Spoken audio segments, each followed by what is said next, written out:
busara na 5 wakawa ni wapumbavu. Biblia inasema ya kwamba wale ambao walikuwa wenye busara waliweka taa zao na mafuta, na wakaweka mafuta ya ziada. Bwana Yesu na apewe sifa sana. Kwa sababu walijua ya kwamba bwana harusi wakati atakapokuja kuna kitu ambacho huenda kikafanyika. Wewe haujui wakati Mungu anakuja kwako ataachilia neema kiasi gani. Bwana Yesu na apewe sifa sana. Sasa wale ambao walikuwa ni wapumbavu wakaanza kupimia masaa, wakasema hata bwana harusi akikuja ikifika saa 7 si sherehe itakuwa imeisha na hatutakuwa tumeenda hasara. Hata tukinunua mafuta ya ziada tutaweza kuyatupa, maana harusi huenda ikaisha saa 7. Pigia Bwana Yesu makofi.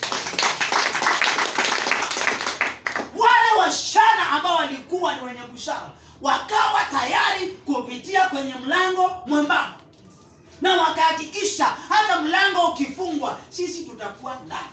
Bwana Yesu anapewa sifa sana.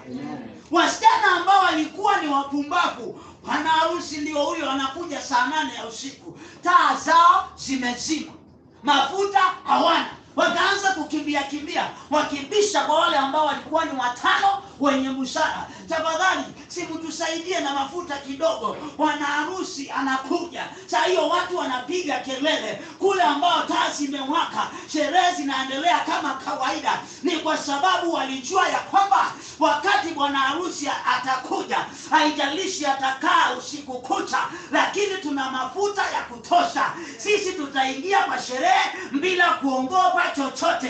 Pigia Bwana Yesu. Mlango mwembamba unahitajika mtu ambaye amejitayarisha kuumia, kuteseka, kukataliwa ili utoshee kwa ule mlango. Watu watakunenea, watu watakuita majina, watu watakuweka viwango zingine. Watasema ya kwamba wewe ulilaaniwa na venye unaendaga kanisani mapema. Lakini kile ambacho ninakuambia, usivunjike moyo. Endelea kuinamia Bwana, endelea kumtumikia Mungu.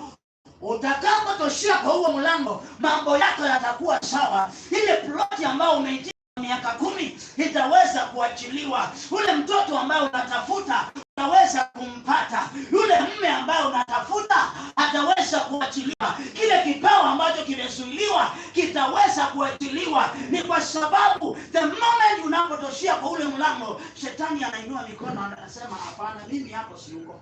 Pigia Bwana Yesu makofi. Wakati nasema ya kwamba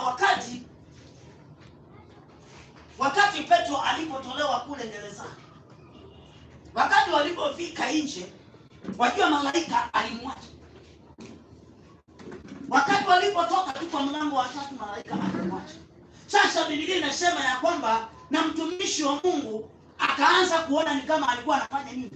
Ni kama alikuwa anaota. Bwana Yesu anapewa sifa sana.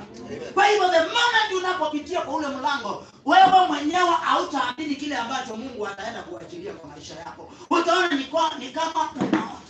Watu wanaanza kusema wewe umechukua majini, wewe umefanya hivi, sijui unaabudu shetani, sijui unafanya hivi. Kwa nini wasione yule Mungu ambaye ulitumikia kwa miaka 10 wakikuchekelea? Si ni wakati wako umefika wa kukumbukwa na Bwana?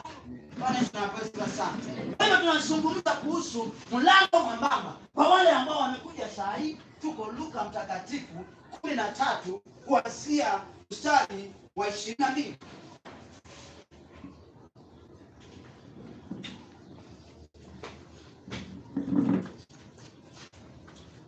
Na 26 nasema hivi: